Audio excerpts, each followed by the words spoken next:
Hey, all you Feminers out there, this is RJ. And this is Leigh. And we are here with a very short episode of File 741 today. It is going to be a truncated episode because we have an exciting announcement, but we'll wait till the end of the episode to let you know what we will be up to in a couple of weeks. But first of all, this week we are going to be talking about graphic memoirs. So there are so many out there. We have talked about a couple of them within our other themes, and I think it's such a great way of allowing an artist and author to really explore a part of their life. But because we have limited time today, Leigh and I each just chose one to bring to the table. So we're going to share that with each other and with you. Leigh, why don't you go first? Why don't you share with me what you brought? Excellent. I would love to. So this is one that I bought a long time ago and has been sitting on my shelf for a while. And I was like, I really need to get around to reading that. So thank you for the suggestion of this memoir one, because I was like, oh, there's a good one that I have that I want. So I chose Tomboy, which is a graphic memoir by Liz Prince. She does some... I don't know if it's web comics, but she does other projects with comics. And so this is her story basically about gender roles and how our society deals with that. So, yeah. So let me, I can read a synopsis probably. Let's see here. There we go. Growing up, Liz Prince wasn't a girly girl, dressing in pink tutus or playing pretty princess like other girls in her neighborhood. And she wasn't one of the guys either. She was something in between. But with the forces of middle school, high school, parents, friendship, and romance pulling her this way and that, the middle wasn't exactly an easy place to be. Tomboy follows award-winning author and artist Liz Prince through her early years and explores with humor, honesty, and poignancy what it means to be a girl. So this one kind of hit me in the feels a little bit because I totally related to the childhood part of this book. And I would say the majority of this is childhood. It's complicated in this country, you know, the gender roles that we have, the preordained ones. And I was lucky that my mom didn't force too much of that onto me. So I, didn't get a huge brunt of some of the things that she did. But she also had a very understanding family, which is great. I think that makes a huge difference. But yeah, when you're a girl, they automatically assume you're going to want to play with Barbie dolls and, want to be a princess and ballet dance and pink, pink, pink, pink, pink. And it's, it's silly. And so she was just naturally a tomboy. She liked to wear pants and jeans, and she was always wearing hats, and she wanted to play baseball with the boys, and liked, boy toys and art toys and things like that, things that they just don't ever seem to want to give girls at a young age. And so not only, was she getting that pressure from adults, but then also at school. And I noticed that too as a teacher, how much the whole boy girl thing is just forced on everybody. And the kids just naturally boys are like, I can't use that color in my picture because it's a girl color, or I make it very important that I only have one bathroom pass because A, I only want one kid leaving at a time because then they go screw around in the bathroom. And B, Right. It shouldn't matter your gender. Like, one person at a, it doesn't matter. You know what I mean? So they're like, which one's the girls' pass? Which one's the boys' pass? And I was like, there's only one pass. Why does it need to, why do we need to have one or the other? Why the fuck does it matter? And like I said, other teachers have a girl's pass and a boy's pass, and one's blue, one's pink. It doesn't make any fucking sense to me. Who decided this? Who decided that colors are masculine and feminine? Like, it makes absolutely no sense. I would be curious to know the history of that. But, and the same thing with toys, I always spent time in the boys sections. I was, into Hot Wheels cars and action figures and comics and things like that. And my sister, on the other hand, was a very girly girl. So she was on the other side with the little, tea sets and stuffed animals and dolls and makeup sets and all that. And that just wasn't me. I just didn't ever feel that way. And I used to wonder if sometimes being a creative person has something to do with that too, because I was like really big onto Legos and like building my own stuff and building worlds. So I don't know, because she's an artist in here, I kind of felt that as kind of a same shared experience as well. But anyway, so she spends a lot of time talking about how other kids treated her as well. So she was able to find a couple other kids who were girls who were more tomboys, and they kind of like created a little group, but they were constantly having to fight people off. Like the boys used to make fun of them and call them lesbians. And, you know, this is at a young age before, you know, they even really figured that out. And I kind of remember that as well. The difference between me and her is that I think she's straight, so she had it harder than I did, because I think when you're a tomboy, it's real easy to slide into, well, yeah, I'm queer. And so I didn't really give a shit then what boys thought about me. But for her, she, you know, had crushes on boys still. And that's really hard, you know, being a tomboy and boys maybe not typically being attracted to you. So and then the girls, you know, also treating her weird. Like she never felt comfortable changing in the girls' bathroom or the locker room and everything. I was totally the same way. I always went to the bathroom stall. And mine, I think, was also weight related for me personally. But then also saying how when, you know, they did swimming, you wear the oversized T-shirt, which draws more attention to you when you're trying to draw less attention. And yeah, so I was just, there were so many things that I really felt. I was like, oh, I totally remember that. And I have had my best friend, who is also attracted to men. And when we were in college, I remember, she's also a tomboy, so I remember in college feeling guilty because people always assumed we were together. And I was like, you know, so she's not able to get, you know, the attention of the male gender because, you know, they think that we're together all the time. And I thought that's a stupid thing to assume just because we're both tomboyish. And so, yeah, I don't know. Like I said, there was just so many. This one really, my mind was swimming a lot through all of this, thinking about all my experiences and picking things apart and going, yeah, remember when that happened? And at the time, I didn't realize what that meant or what that, you know, was going on. But now as an adult, I'm like, oh, that person was totally discriminating against me. So, yeah, and I think it really made me thoughtful as a teacher that, like, you know, I need to be way more mindful of that when I see it in kids as well, you know. Not to make assumptions. It's really important not to make assumptions. It's really important not to put people and especially children in boxes. So yeah, for sure. Yeah. Yeah, I definitely think that, you know, nowadays there's a lot more understanding of the gender spectrum and how, like you said, society has really kind of dictated those gender roles. It's really funny, the thing about like blue and pink, because it really wasn't that long ago. I know that the colors were reversed, that pink was a boy's color and blue was for girls. And there's that great moment in Winona Earp where they get the witch's car and it's the pink one, and Doc's like, oh yeah, look at this, the nice manly color, and Winona's like, what? And so, you know, we kind of forget that these things are so arbitrary. And I do kind of want to comment on your like playing with Legos versus like playing with dolls and stuff. I did a lot of both when I was growing up.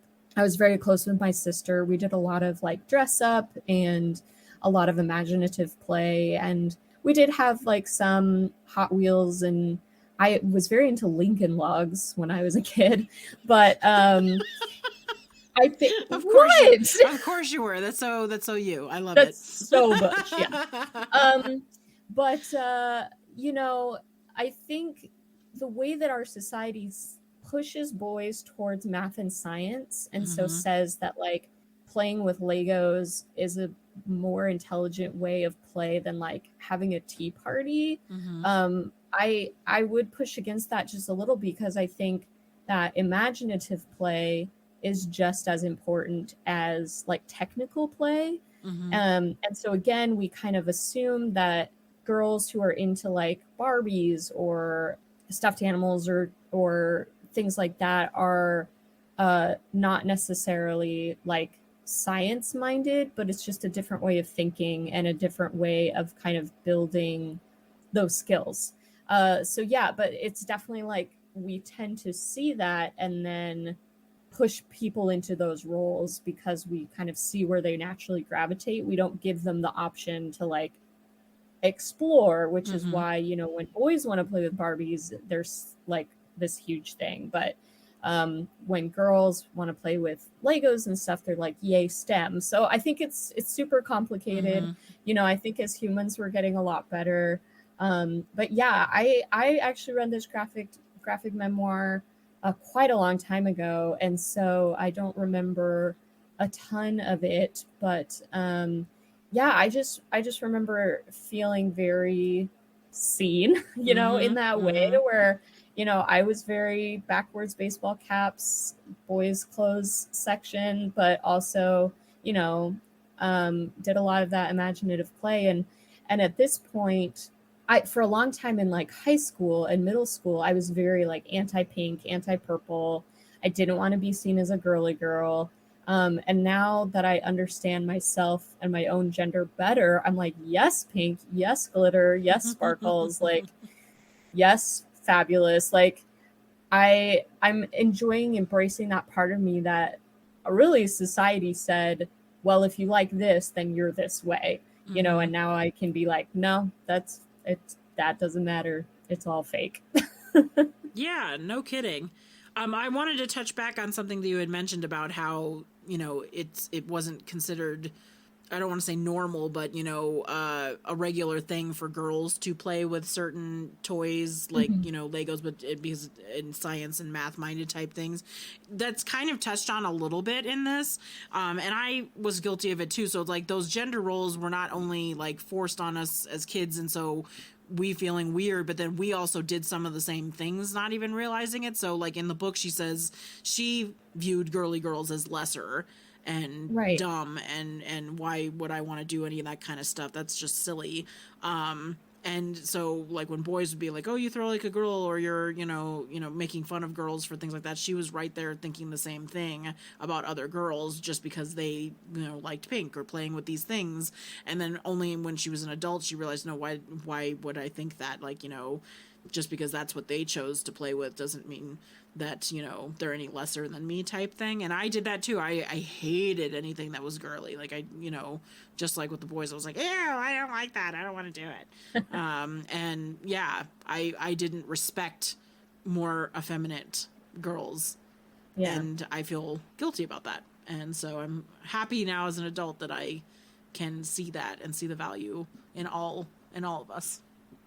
Yeah, absolutely. And I think, again, graphic memoirs are a great way for us to both understand that shared experience. You know, you really connected with the author. I did when I read it. But we also can see like, oh, you know what, you're right. This was a mistake, and now Mm-hmm. I can do better, especially being in the role that I am now. And so yeah, absolutely. I think a really, really great memoir, really worth reading. And I think it's really great that these people are willing to put themselves out there like that and Mm-hmm. really share some of this really deep and personal stuff in Mm-hmm. order to both work through it for themselves and also share their experience. Yeah.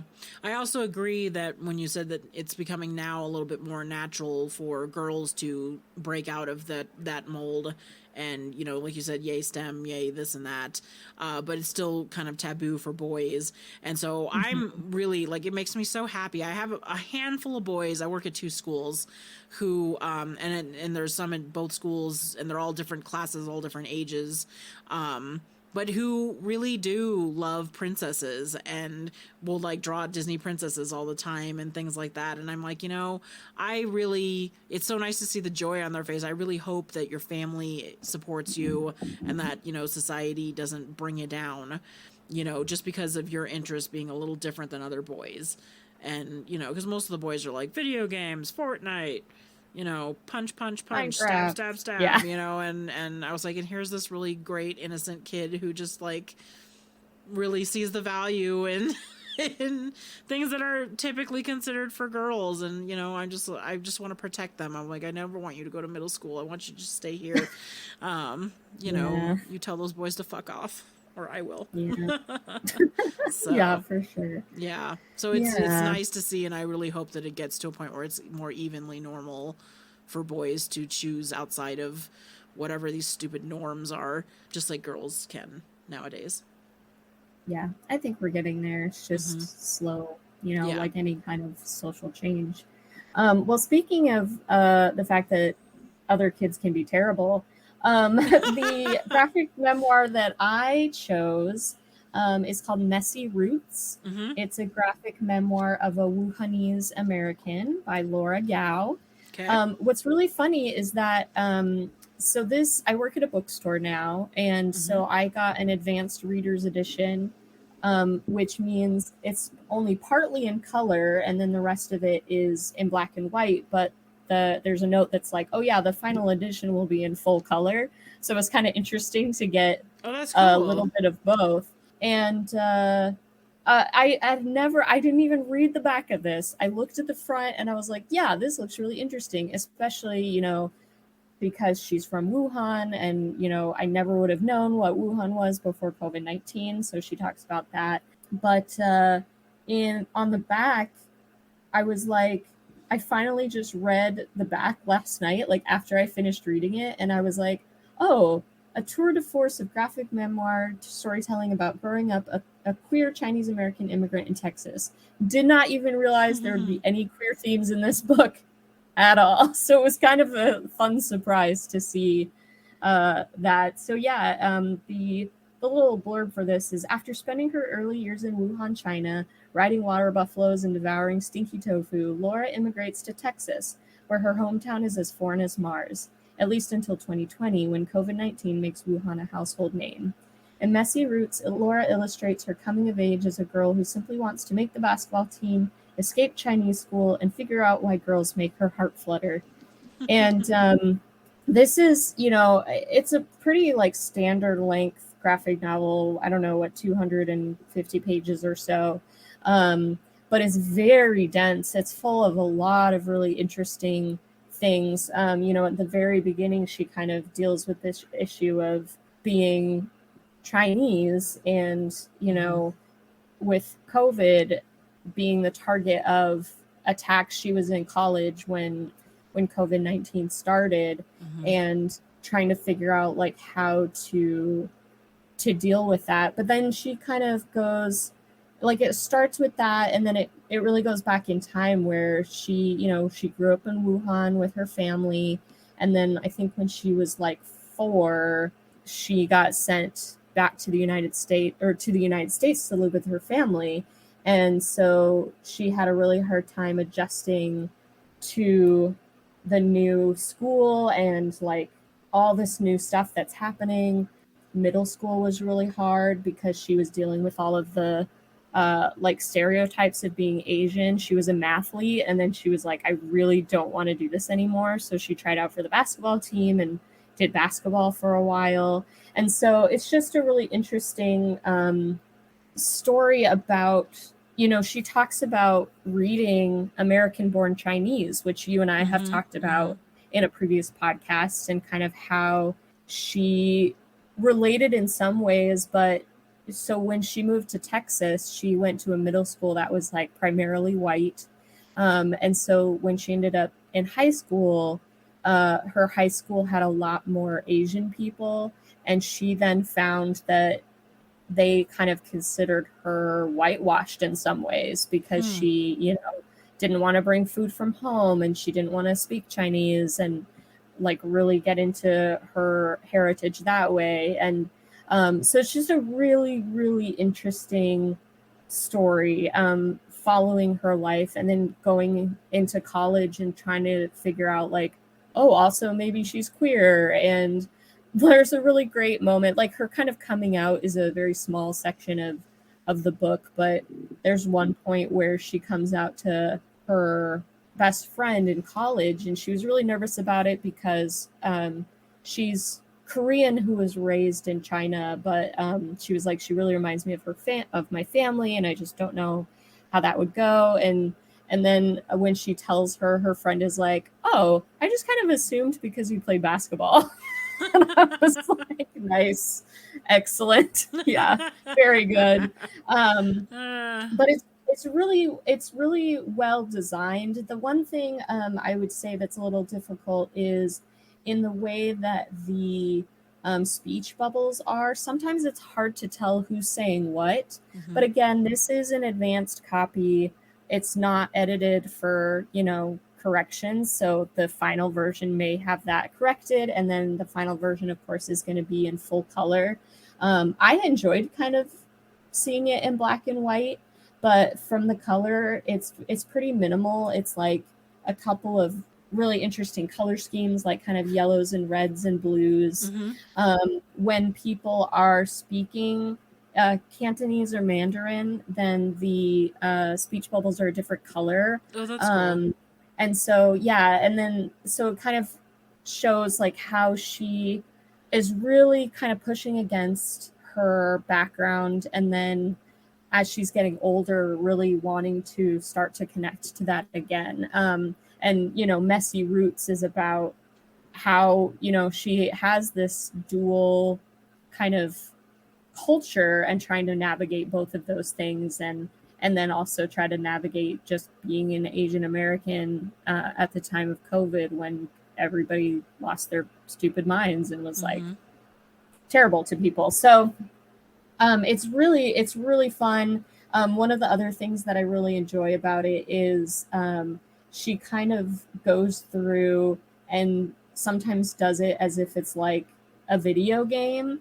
And so she always used to fight her little brother. And so she'll be like, we fought daily. As the older one, I always got blamed. And then it was like, Jerry used cry. It's super effective. And then later she's like, choose your fighter, when she's like, oh, I can go to college and be who I want to be. And that, of course, doesn't quite work out the way she expects. So, yeah, I think it's a really, really great book. Very insightful. We did our podcast about specifically Asian and Pacific Islander focused stories. But this one, I think, does a really good job of kind of showing those many different stages and how it can be hard to understand and also accept different parts of your identity. So, yeah, highly recommend Laura Gao. I am really interested in seeing kind of what else she does. This just came out in February this year. So I'd be interested to kind of look out and see what she's doing. Yeah, that sounds awesome. I'm looking forward to it too.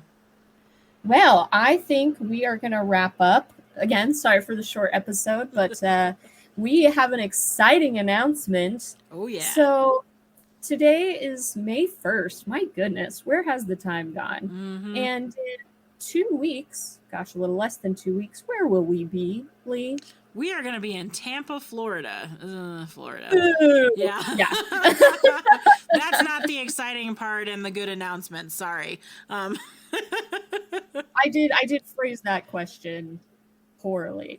But what will we be doing in Tampa, Florida? We are going to be at QFX Con, which is a new up-and-coming queer media pop culture con that we're very excited to be a part of. This time, instead of just being, well, actually, we're going to be all the things. So it's going to be RJ, it's going to be me, Joy and Monica are also going to come, so the four of us, and so we're going to be, some of us are going to be volunteering, some of us are going to be representing the Feminerd files as press, and then some of us are going to be guests, and we're going to get to the full experience, so it'll be nice to catch up later and see how different it was for all of us.